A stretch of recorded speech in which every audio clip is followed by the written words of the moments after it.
Hello guys! For today's video, tayo po ay mag-harvest nitong ating gabi. Ayun, shout out po Madam Joralyn. Ayan po, first harvest na po natin ito at lulutuin na po natin. Ayun guys, para nakakatuwa naman. Ayan, for today's video, ginataang laing. So nag-gloves po ako guys kasi medyo madagta po yan. Ayan, umpisa na po natin yung pag-harvest. Kuhanan po muna natin bulol. Kuhanan po muna natin ng video bago natin siya i-harvest. Ayan, ganun po siya. Ngayon po ay may mga suloy na po siya at pwede na po tayo mag-transfer ng suloy. So lahat po yan kukunin ko na dahon. So, ito lang naman kasi yung laing ko, kaya kailangan ubusin ko po ito.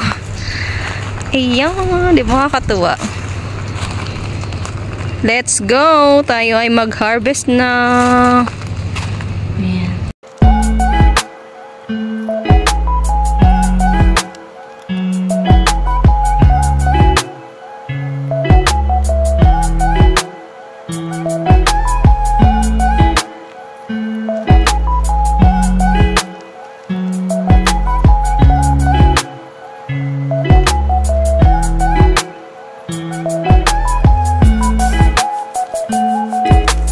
So, ito na nga po at lulutuin po natin ito. Isasabay po natin yan sa gugulayin.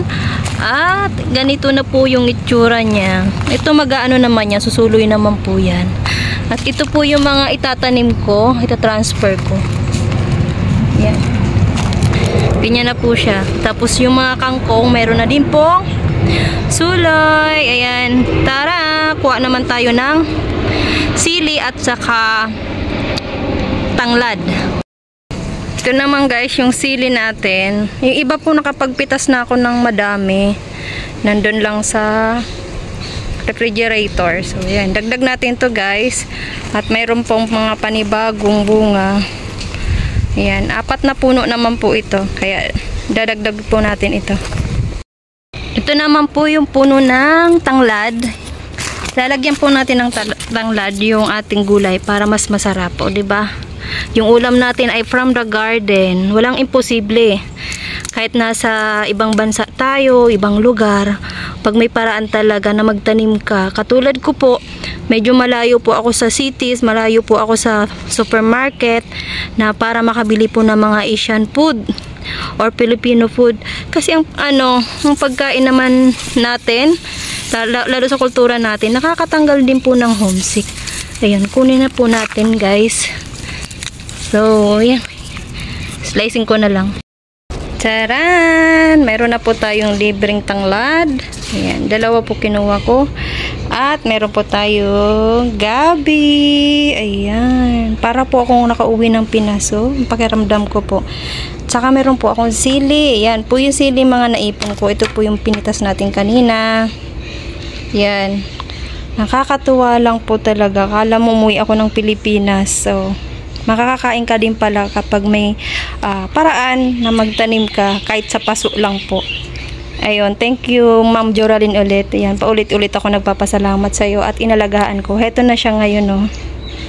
O, diba? First harvest. Kaya bibidyohan po natin. Siguro nahuhulaan nyo na po kung taga saan ako. Malamang Bicolana po kasi ako. May sili at may laing. Yan po yung pinaka-specialty sa amin. So, tara. Ayusin ko na po at lilinisan ko po muna. Tanggalin ko muna yung mga dahon. Tapos ito himayin ko na.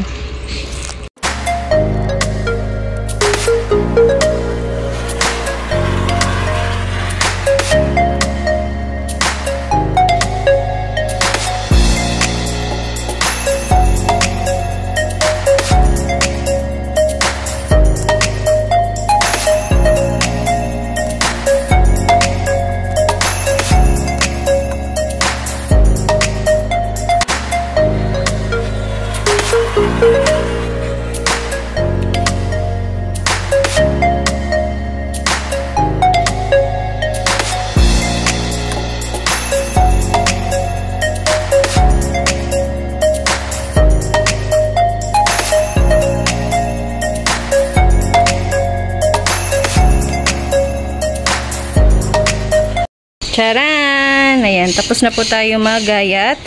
Ayan, tinanggal ko yung mga part na hindi matitigas. Ayan po, oh. Yan na po yung tinanggalan. Ating sili, iyon talbos. Tatatlo lang po yan talbos kasi 3 puno lang naman po iyon. Ay 4 pala po, sorry. 4. 1, 2, 3, 4. So may 4 na talbos dahil 4 na puno lang po iyon. At ito, hugasan po natin. O, ganyan po yung resulta. Pag hindi kayo nag-gloves. So, umpisa na po natin magluto.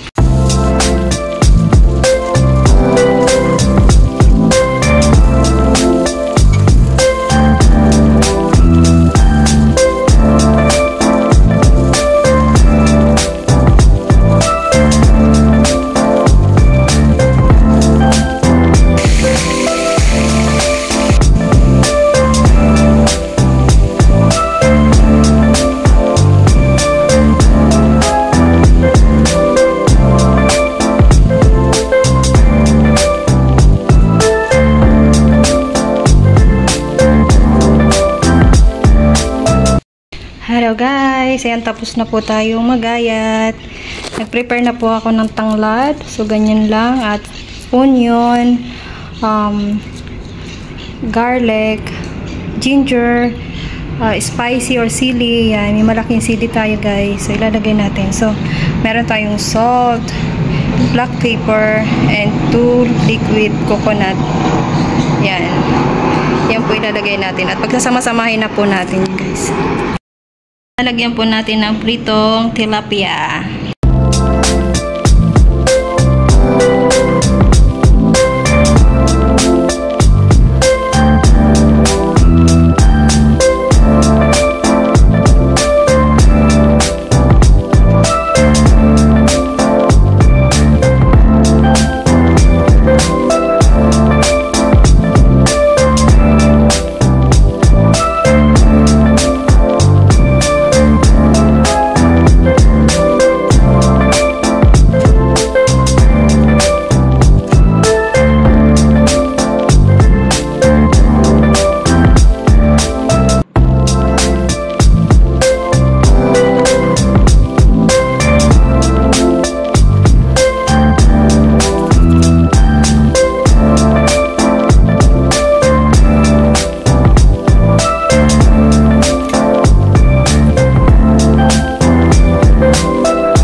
for watching.